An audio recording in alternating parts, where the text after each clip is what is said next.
नमस्कार साथियों, स्वागत है आप सभी का आज के इस वीडियो में। प्यारे साथियों, एक महत्वपूर्ण टॉपिक पर आज मैं चर्चा करने के लिए आपके सामने उपस्थित हूं। टॉपिक हमारा आज का रहेगा कि सफलता हमें कैसे प्राप्त हो सकती है, किस प्रकार से हम पढ़ सकते हैं। टॉपिक यही है कि पढ़ना हमें किस प्रकार से चाहिए ताकि सफलता अर्जित की जा सके। आप में से ढेर सारे साथी जो मुझसे पढ़े हैं वो निश्चित तौर पर सफल भी हुए होंगे और बहुत से ऐसे साथी भी हैं जिन्हें सफलता अभी नहीं मिली है, सफलता अभी उनसे दूर है। उसके अनेक कारण हो सकते हैं। एक कारण उसमें निश्चित तौर पर हमारे पढ़ने का तरीका भी हो सकता है। तो मैं आपको एक तरीका जरूर बताना चाहूँगा पढ़ने का कि आप उस तरीके को अपनाएं तो आपको फायदा हो, चाहे आप किसी भी एग्जाम की तैयारी करते हो। ये तरीका कुछ सिलेक्टेड बच्चों को पूछा हुआ है और मैंने भी देखिए ये तरीका काम में लिया, और जितने भी सिलेक्टेड लोग हैं उनकी भी यही राय लगभग रहती है। कुछ लोगों के तरीके निश्चित तौर पर सिलेक्ट होने के अलग हो सकते हैं, क्योंकि हर एक व्यक्ति जो अपने आप में अलग होता है, ये आप सब लोग जानते हो। देखिए, सबसे पहले तो मैं यही कहना चाहूंगा कि जो भी एग्जाम, कोई भी एग्जाम आगे आने वाला, first grade exam, second grade exam, Sanskrit विभाग का ग्रेड थर्ड एग्जाम, या वैसे ग्रेड थर्ड एग्जाम, या रीट का एग्जाम ही क्यों ना हो, चाहे कोई भी एग्जाम हो, उस एग्जाम को पास करने के लिए हमें उसके सिलेबस से होकर के गुजरना पड़ता है। तो सबसे जो पहला पॉइंट है वो है साथियों पाठ्यक्रम। जो पाठ्यक्रम है वो हमें एक प्रकार से पता होना चाहिए कि भाई ये पाठ्यक्रम अपना रहेगा और इतने अंक का एग्जाम अपना होने वाला। तो पाठ्यक्रम हमें पता होना चाहिए बहुत अच्छे से। दूसरी चीज ये है कि उसी पाठ्यक्रम में अगर किसी पेज पर आपने लिखा है या प्रिंट आउट आपका निकलवाया हुआ है, पूरे पाठ्यक्रम, जैसे पाठ्यक्रम की मैं बात करूं, ग्रेड थर्ड की बात कर लूं, तो उसमें मेरे पास एक तो होता है साथियों जीके मोटा मोटा, और एक मेरा होता है सब्जेक्ट होता है जिसमें एसएसटी हो सकती है, साइंस मैथ भी हो सकता है। एक मेरी होती है साइको, है ना, साइको होती है। इसके साथ में, साइको के साथ में आपका करंट का नॉलेज वगैरह हो गया, कंप्यूटर हो गया, है ना, कंप्यूटर वगैरह, ये सारी चीजें होती हैं। तो देखिए साथियों, जब पाठ्यक्रम आपके पास में है तो सबसे पहले आप ये डिसाइड करो कि जीके आप कहां से पढ़ोगे, सब्जेक्ट कहां से पढ़ोगे, और साइको को, कंप्यूटर वगैरह कहां से पढ़ोगे, नोट्स इसके कैसे तैयार करोगे। ये सारी चीज आपको पाठ्यक्रम वाले पेज पर ही कर लेनी है, और जब तक एग्जाम नहीं हो तब तक उसी चीज को आपको फॉलो मेरे हिसाब से करना चाहिए। क्योंकि देखिए, जितनी भी बुक्स हैं, जितने भी कोचिंग्स हैं, जितने भी यूट्यूब पर पढ़ाने वाले टीचर हैं, ऐप पर पढ़ाने वाले टीचर हैं, लगभग सभी का 70 से 80% कंटेंट बिल्कुल सेम होता है, कोई चेंज उसमें नहीं होता है ना। तो जिससे भी आपको समझ में आए एक व्यक्ति चुन लीजिए। अगर आप कोचिंग नहीं लेना चाहते, कोई जरूरी नहीं है, आराम से खुद भी आप पढ़ करके सिलेक्ट हो सकते हो। आपको करना सिर्फ इतना है, अगर आप कोचिंग ले रहे हो तो आपको मैं बताऊं, देखिए सबसे पहले आपको नोट्स का कोई भी एक माध्यम निकालना है। वो माध्यम अगर आप कोचिंग नहीं करना चाहते तो आप स्वयं वो माध्यम हो सकते हो। आप खुद किताबें पढ़िए और नोट्स बनाइए। अगर आप खुद किताब बिना किसी कोर्स के अगर नोट्स बनाना चाहते हो तो आप क्या ले सकते हो, एनसीईआरटी की बुक्स, अभी वर्तमान में आरबीएससी में वही चल रही हैं। तो कोई सी भी, चाहे एनसीईआरटी की थोड़ी महंगी पड़ती है, लेके आते हैं तो अच्छी क्वालिटी का मिलता है लेकिन महंगा पड़ता है। आरबीएससी की बुक्स थोड़ी पेपर जो हल्की क्वालिटी का, बट मैटर सेम है दोनों में। तो कोई सी भी बुक्स आपके पास होनी चाहिए, और साथ में एक गाइड, ठीक है, कोई भी एक गाइड हो सकती है, कोई भी एक गाइड हो सकती है। अगर आप स्वयं स्टडी कर रहे हैं, सेल्फ स्टडी आप कर रहे हैं, तो आप इस माध्यम से नोट्स बनाएं, और जो भी चीज उस टॉपिक में आपको महत्वपूर्ण लगे उसको आप अपने नोट्स में अंकित करते जाएं, और एग्जाम जब आपके नोट्स बनके तैयार हो जाएं उन्हीं को पढ़ते रहें एग्जाम तक, और प्रैक्टिस सेट लगाते रहें। साथियों, आपके सिलेक्शन को कोई नहीं रोक सकता, ठीक है, बशर्ते अगर सेल्फ स्टडी आप करते हो तो आपको सिर्फ टेस्ट सीरीज अगर किसी और की लेनी है, किसी ऑनलाइन टीचर की लेनी है या ऑफलाइन खरीद के लानी है, उसके लिए आप इधर उधर देख सकते हो। बाकी कंटेंट के लिए आपको कहीं भी भटकना नहीं चाहिए मेरे हिसाब से।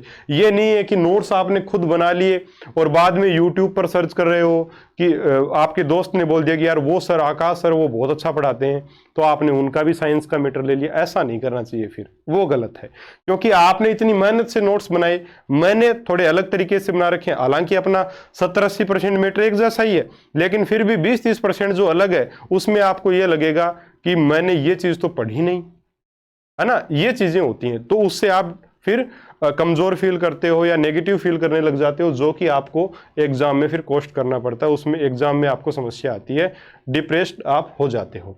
तो खुद पढ़ते हो तो नोट्स बनाने का तरीका यही है। अगर आप किसी की मदद लेते हो हमारे जैसे की या किसी कोचिंग की, तो साथियों आप कैसे नोट्स बना सकते हो।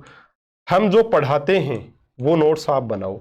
अब यहां पर एक चीज ये है कि भाई मैं भी कोर्स देखिए ऑनलाइन देता हूं एप्लीकेशन वगैरह पर, तो वहां पर बच्चे ये बोलते हैं कि सर नोट्स आप खुद दिया करो। मैंने नोट्स अवेलेबल करवा दिए, मुझे कोई समस्या नहीं है, भाई नोट्स दे दूंगा, क्या दिक्कत, मैं पढ़ाता हूं वही नोट्स मैं आपको दे देता हूं। लेकिन उसमें नुकसान आपका है। कैसे है नुकसान साथियों, जब तक आप अपने हाथ से अपने नोट्स को नहीं लिखोगे वो नोट्स आपके किसी काम के नहीं है। मार्केट में इतने शानदार शानदार नोट्स घूमते रहते हैं, लेकिन कोई फायदे के हैं क्या? वो किसी के फायदे के नहीं है, केवल उसी के फायदे के हैं जिसने वो नोट्स लिखे हैं। तो नोट्स जो हैं वो खुद लिखा करो। मैं प्रोवाइड करवाता हूं, लेकिन फिर भी यही करूंगा कि सिलेक्शन अगर लेना है तो नोट्स खुद बनाया करो। जैसे आप अगर मुझसे पढ़ रहे हो मान लीजिए, या किसी और से पढ़ रहे हो, तो मैंने या किसी और ने जो भी पढ़ाया है वो लिख लिया उस टॉपिक में, ठीक है। उस टॉपिक को आपको किसी एक और बुक आपके साथ हमेशा होनी चाहिए, और वो बुक कौन सी होनी चाहिए? जो एनसीईआरटी की बुक है, ठीक है। जीके के लिए किसी अच्छे पब्लिशर की बुक, किसी भी अच्छे पब्लिशर की बुक एक रखिए आप, एनसीईआरटी की नहीं रखना चाहते तो। सब्जेक्ट के लिए एनसीईआरटी की बुक्स आपके पास होनी चाहिए, एक हमारे नोट्स, दूसरी एनसीईआरटी की बुक।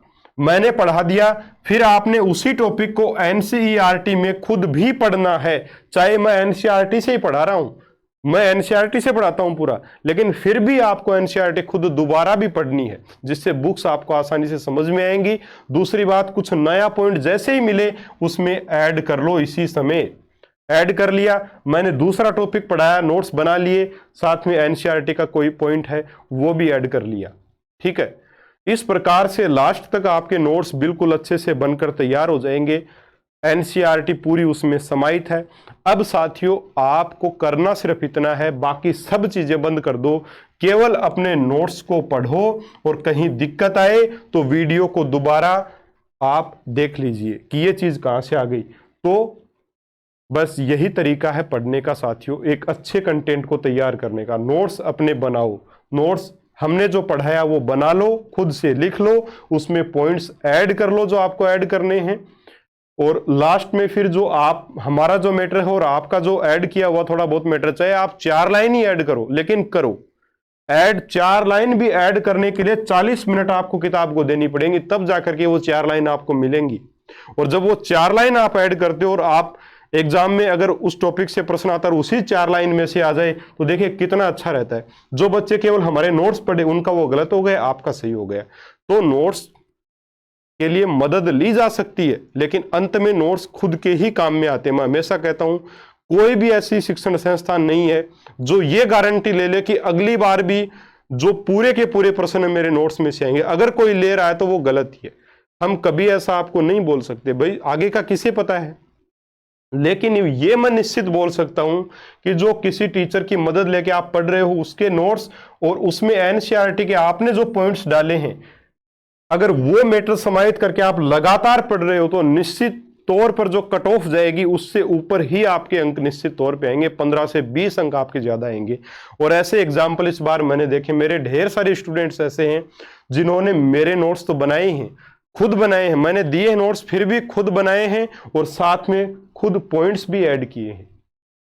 एक तो बाड़मेर के दिलीप जी हैं, जिनका स्टेटस भी मैंने डाला था पहले भी, बहुत मेहनती स्टूडेंट है हमारे, और उन्होंने बहुत ही शानदार तरीके से साइंस के नोट्स जो मैंने पढ़ाया वो और एनसीईआरटी में जो भी पॉइंट बच गया उन्होंने लिख डाला। सब कुछ तैयार कर लिया और जब एग्जाम देकर के अभी उनके 200 से ऊपर मेरे हिसाब से मार्क्स हैं, तो निश्चित ओबीसी में है, निश्चित तौर पर उनका सिलेक्शन होगा, निश्चित तौर पर साथियों उनका सिलेक्शन होगा। और भी ढेर सारे बच्चे हैं जो ऐसा कार्य जिन्होंने किया है और वो सिलेक्शन उन्होंने लिया। यानी कि मेरे से पढ़ने वाले 90% जो बच्चे हैं जो सिलेक्ट हुए हैं, वो यही प्रोसेस उन्होंने अपनाया, नोट्स और एनसीईआरटी। लगभग 28%, 27-28% तो अपने नोट्स में से ही आ गए थे, एक दो नहीं आए थे, वो उनके जो उन्होंने मैटर ऐड किया था उसमें से आ गए, इसीलिए वो आपसे आगे निकल गए, है ना। ये होता है एग्जाम में। तो प्यारे साथियों, कंक्लूजन यही है, नोट्स सेल्फ स्टडी कर रहे हो तो एनसीईआरटी की बुक्स और गाइड, एक गाइड कोई भी उठा लो, नोट्स बना लो। अगर किसी टीचर की सहायता ले रहे हो, उसके नोट्स और एनसीईआरटी की बुक्स, जीके के लिए एक स्पेसिफिक कोई भी अच्छी गाइड लो और उसमें से अच्छी पॉइंट्स जो हैं वो निकाल लो। उसके बाद देखिए, ये मेहनत तो करनी पड़ेगी खुद को, पका पकाया खाने की आदत साथियों छोड़िए। कभी भी कंफर्ट जोन में, अगर आप कंफर्ट जोन में जा करके ये चाहते हो कि आप सिलेक्शन ले लोगे, तो ये गलतफहमी आपकी। किसी भी सफलता को हासिल करने के लिए सबसे पहले कंफर्ट जोन को छोड़ना पड़ता है, आरामदायक स्थिति को छोड़ना पड़ता है, तपना पड़ता है, मेहनत करनी पड़ती है, तब जाकर के साथियों सिलेक्शन मिलता है, ऐसे नहीं होता। ठीक है, तो ये तरीका है नोट्स बनाने का। अब ये नोट्स बन चुके हैं, आपके तैयार हैं। एग्जाम में 1 महीना बचा है, 2 बचे हैं, 3 बचे हैं, जितने भी बचे हैं इन्हीं नोट्स को पढ़ना है और कुछ नहीं पढ़ना है। मार्केट से, आपके दोस्तों से, इधर उधर से, यूट्यूब पर अगर वीडियोस देखोगे तो उनसे ढेर सारी बातें निकल के आएंगी कि यार इस सर का पढ़ लेता हूँ, उस सर का पढ़ लेता हूँ, वो सर अच्छा पढ़ाते हैं, उनका मैटर भी देख लेता हूँ थोड़ा सा, क्या पता कुछ नया मिल जाए। इस चक्कर में कभी भी मत रहना, इससे केवल और केवल नुकसान होता है और कुछ नहीं होता, केवल नुकसान ही होगा इससे। क्योंकि मैंने आपको बोला है 70% मैटर 80% मैटर सेम ही होता है, और ये बिल्कुल फैक्ट बात है, आप कभी भी मिला लेना। सबके नोट्स एक जैसे ही होते हैं, क्योंकि एनसीईआरटी की बुक्स ही सभी बेस लेके चलते हैं, और जब उसमें से बनाएंगे तो निश्चित ही एक ही चीज निकल के आएगी। अरे बोर्ड वाले खुद पेपर ही एनसीईआरटी से बनाते हैं, तभी तो सभी के नोट्स में से प्रश्न आपको मिलेंगे, चाहे किसी के भी उठा के देख लो। मैं ये बोल दूं कि नहीं मेरे नोट्स में से आए हैं, या कोई और बोल दे नहीं हमारे नोट्स में से आए हैं, ऐसा नहीं है, सभी के नोट्स में से आते हैं। फर्क इससे पड़ता है कि आपने कितनी मेहनत की है उन नोट्स में और मैटर ऐड करने में, बस सिलेक्शन उसी बात पर निर्भर करता है। जो बच्चा केवल नोट्स पे डिपेंड रह जाता है, दूसरे के बनाए हुए नोट्स पर, वो सफलता अर्जित बहुत मुश्किल से कर लेते होंगे। 1-2% बच्चे होंगे, ऐसे मैं नहीं बोलता, 100% तो कोई चीज होती नहीं है अपने आप में, लेकिन जो अपने आप से एफर्ट डालेगा उसकी पॉसिबिलिटी, प्रायिकता उसकी ज्यादा है पास होने की। नोट्स बन गए आपके, अब आपको करनी है सिर्फ प्रैक्टिस, क्योंकि कंटेंट आपके पास अब पढ़ने के लिए। प्रैक्टिस मैं ये कहूंगा कि जितनी जगह आपको मिले उतनी जगह से कर लो आप, चाहे कोई दिक्कत नहीं है, बस ध्यान ये रहे कि प्रैक्टिस का एक निश्चित क्राइटेरिया रखिए। ये नहीं है कि कंटेंट तैयार कर लिया तो पूरे दिन प्रैक्टिस ही कर रहे हो, पूरे दिन टेस्ट पेपर ही दे रहे हो, नहीं, ऐसा नहीं होना चाहिए। दिन में 1 से 1.5 घंटे, या कंप्लीट कोई टेस्ट दे रहा है तो वो 2-2.5 घंटे का जो पेपर होता है उतना समय आप दे सकते हो। हर दिन आप आधा 1 से 1.5 घंटे तक आप प्रैक्टिस सेट भी ऑनलाइन भी कर सकते हो, ऑफलाइन भी कर सकते हो। ऑफलाइन भी जरूर किया करो, ऑनलाइन भी किया करो, ऑफलाइन भी किया करो। प्रैक्टिस सेट निकालिए उसके बाद और अपने कंटेंट को पढ़िए। जो चीज आपके कंटेंट में नहीं है, अगर उस टेस्ट पेपर के प्रश्न में है तो घबराने की आवश्यकता नहीं है। कोई जरूरी थोड़ी है कि वो आपके लेवल का ही प्रश्न हो सकता है आपके एग्जाम का वो सिलेबस ही नहीं है, फिर भी वो क्वेश्चन डाल रखा है ना। तो ऐसे प्रश्नों से घबराने की भी आवश्यकता नहीं होती है। कोई प्रश्न बहुत कठिन डाल दिया है तब भी नहीं घबराना है, क्योंकि आपको पता है मेरिट जो है पिछली बार क्या गई थी, पिछली बार क्या मतलब अभी जो चल रही है उसकी क्या मेरिट रही है आपको पता ही है ना। तो ये सारी चीजें हैं साथियों। 150 में से जिस बच्चे ने जैसे ओबीसी की अगर हम बात करें तो 93 क्वेश्चन या 92 क्वेश्चन जिसने कर दिए वो डबल में आ गया है अभी, है ना। और जिसने 100 क्वेश्चन कर दिए उसकी सफलता निश्चित 100%, वो सिलेक्ट हो चुका है, 100% कन्फर्म हो उसका सिलेक्शन। तो ये सारी चीजें हैं, 96, 97 वो कन्फर्म मान सकता है लगभग अपना। उसका सिलेक्शन हो चुका है ना। ये सारी चीज़ें हैं। तो बहुत ज़्यादा आपको देखिए तरीके से पढ़ना ज़रूरी है। एग्जाम में सारे प्रश्न सही होंगे ऐसा ज़रूरी नहीं होता साथियों, कभी भी ऐसा कभी भी ज़रूरी नहीं होता। जो आपको प्रश्न आए, अभी इस बार क्या हुआ कि जो प्रश्न नहीं आ रहे थे उसमें तुक्का भी लगा दिया, क्योंकि रीड की आदत पड़ी हुई है अपने को। थर्ड ग्रेड देने वाले बच्चों को आदत हो चुकी है कि वो तुक्का तो लगाएंगे ही लगाएंगे, चाहे कुछ भी हो जाए, है ना। किसी बच्चे ने 100 प्रश्न कर लिए, बिल्कुल सही सही थे, उसने 20 प्रश्नों में तुक्के टेक दिए, 20 के 20 गलत हो गए। ऐसे उदाहरण भी है मेरे पास। अब क्या बोल सकते हैं ऐसे बच्चों को, उनकी गलती नहीं है, वो आदत पड़ गई है हमें। इसलिए इस बार जो हमारे कोर्स में टेस्ट सीरीज है सभी में नेगेटिव मार्किंग है, नेगेटिव मार्किंग होना जरूरी है, ठीक है। तो ये तरीका होता है साथियों पढ़ने का। और कोर्स की भी बात करें तो कोर्स अवेलेबल आपके लिए एप्लीकेशन पर, लिंक हमारा डिस्क्रिप्शन बॉक्स में है। ऐप डाउनलोड कीजिएगा। केवल साइंस का कोर्स भी अवेलेबल है, केवल मैथ्स का भी अवेलेबल है, और साइंस और मैथ का कॉम्बो कोर्स भी अवेलेबल है। आप जुड़िए, निश्चित तौर पर बहुत अच्छे से आपको पढ़ाया जाएगा। और साथियों डेमो वीडियो उसमें अवेलेबल हैं, डेमो वीडियो देखिए, समझ में आए तो जुड़िए, नहीं समझ में आए तो कोई दिक्कत नहीं, ठीक है। तो उम्मीद है आज की बातें आपको अच्छे से समझ आई होंगी, और निश्चित ही हो सकता है किसी अगर एक बच्चे को भी इसका फायदा मिलता है तो मैं अपने आप को खुशकिस्मत समझूंगा। और मेरी बताई हुई बातें, जानकारी आपको अगर पसंद आई है तो चैनल को सब्सक्राइब जरूर कर लीजिएगा, घंटी के निशान को दबाइएगा, ताकि हमारे नोटिफिकेशन आपको मिलते रहें। मिलेंगे अगले वीडियो में किसी अन्य टॉपिक के साथ, तब तक के लिए इजाज़त दीजिएगा। नमस्कार, जय हिंद, जय भारत।